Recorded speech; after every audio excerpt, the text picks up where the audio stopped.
LDR. Splashdown confirmed at 7:07 p.m. Central Time, 5:07 p.m. Pacific Time. A modern-day mission to the moon, a new chapter of the exploration of our celestial neighbor is complete. Integrity's astronauts back on Earth.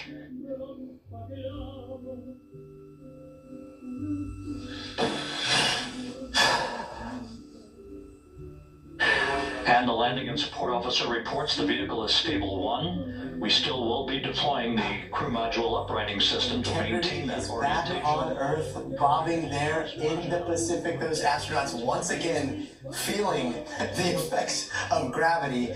Stephen, we're watching this. I can see you getting I was hoping you wouldn't ask me to say anything. but you know, seeing these astronauts on the ground and seeing this new chapter before us when it comes to space exploration, what's going through your mind?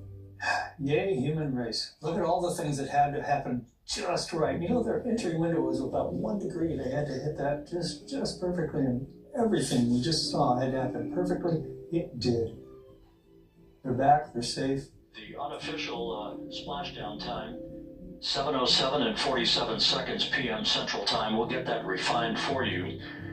That would put the end of the mission at a mission elapsed time of 9 days, 1 hour, 31 minutes, 35 seconds. This mission over, and yet so much more to come. Drew, I want to bring you in here. You know, one of the things that we hear throughout the day today, and it is one of the most delicious words in the English language, on a day like today, is nominal.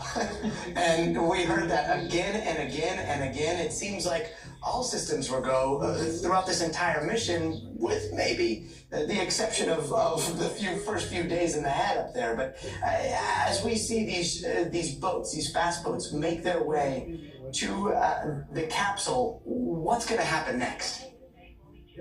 Well, recovery is next, right? The crew will stay in the capsule, and they'll slowly bring the big boat around. So this team is going in to make sure everything's stable. The chutes have come off, which they have. We saw them laying there, and that the crew looks okay on the inside. And then slowly that big boat's going to move in, and eventually they'll attach they'll connect the capsule to the big boat and unearth it, and it'll actually pull it into its lower decks. And at that point, they'll extract the crew once they're safely on board. So a lot still has to happen. It takes a little while for them. I think doing this spacecraft for like an hour. And Tom, I know you're listening to all this, and now all of a sudden we see a flurry of activity here on Earth. You see those boats racing out to that capsule. You know, this is now the moment in which gravity has done its work.